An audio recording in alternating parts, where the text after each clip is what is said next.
આપણા ગુજરાતમાં એક કહેવત છે કે અષાઢની હેલી અને શ્રાવણના અમી છાંટણા.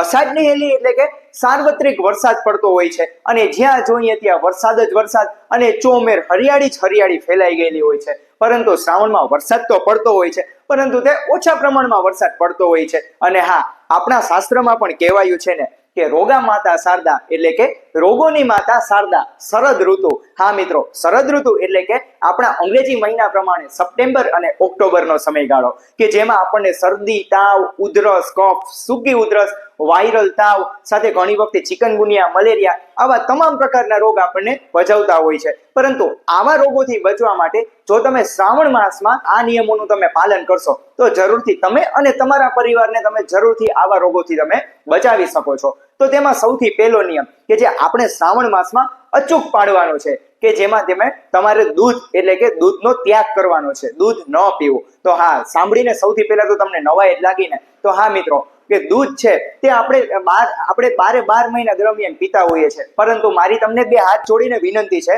કે આ 12 મહિનામાંથી માત્ર ખાલી 1 મહિનો તમે દૂધ ના લેશો તો જરૂરથી તમને જે આવનારી જે શ્રાવણ માસ પછીના જે મહિના છે એટલે કે જે ભાદરવો છે, જો તેમાં તમારે જરૂરથી તમે શરદી, તાવ અને આવા વાયરલ ઇન્ફેક્શનને લગતા ઘણા બધા પ્રકારના રોગોથી તમે બચી શકો છો. તો સૌથી પહેલા પ્રશ્ન એ થાય ને કે શું કામ શ્રાવણ માસમાં દૂધનો ત્યાગ કરવો જોઈએ? તો હા, કે જે શ્રાવણ માસમાં એટલે કે જ્યારે શ્રાવણ માસ પહેલાનો મહિનો એટલે કે અષાઢ મહિનો, અષાઢ મહિનામાં જે ચોમેર વરસાદ અને સાર્વત્રિક વરસાદને કારણે પ્રત્યેક જગ્યાએ ધરતી ઉપર લીલી ચાદર એટલે કે લીલા ઘાસની ચાદર પથરાઈ ગયેલી હોય છે. અને એ સમય દરમિયાન ગાય છે, ભેંસ છે, ઘેટા, બકરી જે તમામ જે પશુઓ છે તે તેમનું ઘાસનું સેવન કરતા હોય છે. પરંતુ આજે એ સમય દરમિયાન જે તેમનું દૂધ છે તે આપણા શરીર માટે, આપણા શરીરના જે પાચન તંત્ર માટે તે પચવામાં ગુરુ છે એટલે કે તે પચવામાં ભારે છે. અને આવા દૂધ અને જો આ દૂધનું જો તમે સેવન કરશો તો જરૂરથી તમારે એ સમય દરમિયાન તો તમને કાંઈ પણ જાતની તકલીફો નથી પડવાની. એટલે કે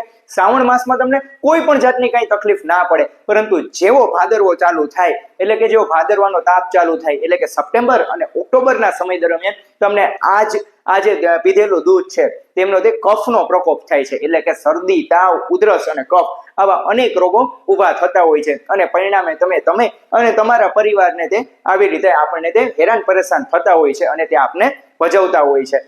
તો મિત્રો, મારી બે હાથ જોડીને વિનંતી છે મિત્રો કે શ્રાવણ માસ દરમિયાન જો તમે દૂધનો ત્યાગ કરશો તો જરૂરથી તમે આવનારા જે મહિના છે એટલે કે ભાદરવો એટલે કે સપ્ટેમ્બર અને ઓક્ટોબર આ સમયગાળા દરમિયાન તમે જરૂરથી આવા ઘણા બધા પ્રકારના રોગોથી તમે બચી શકો છો. સાથે બીજો અને સૌથી અગત્યનો નિયમ એટલે કે ઉપવાસ, કે જે આપણે જરૂરથી આ નિયમનું આપણે પાલન કરવાનું છે.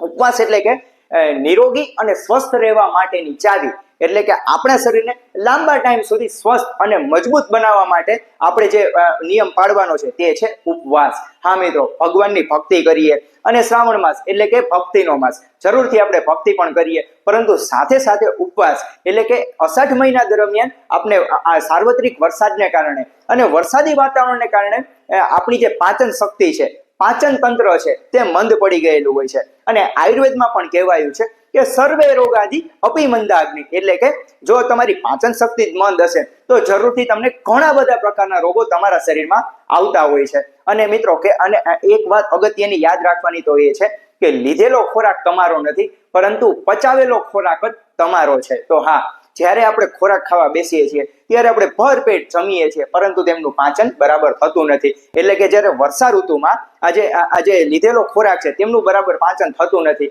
કેમ? કારણ કે આપણી જે જઠરાગ્નિ છે તે મંદ પડી ગયેલી હોય છે. અને તેને કારણે જે અષાઢ પછી, શ્રાવણ પછી જે ભાદરવો મહિનો આવે છે અને તેને કારણે આપણે પાચન તંત્રને લગતા રોગ તો થતા જ હોય છે કે જેમાં ઝાડા છે, ઉલટી છે તે તો થતા જ હોય છે, પરંતુ તેની સાથે સાથે વાયરલ ઇન્ફેક્શનને લગતા પણ ઘણા બધા પ્રકારના રોગ થતા હોય છે.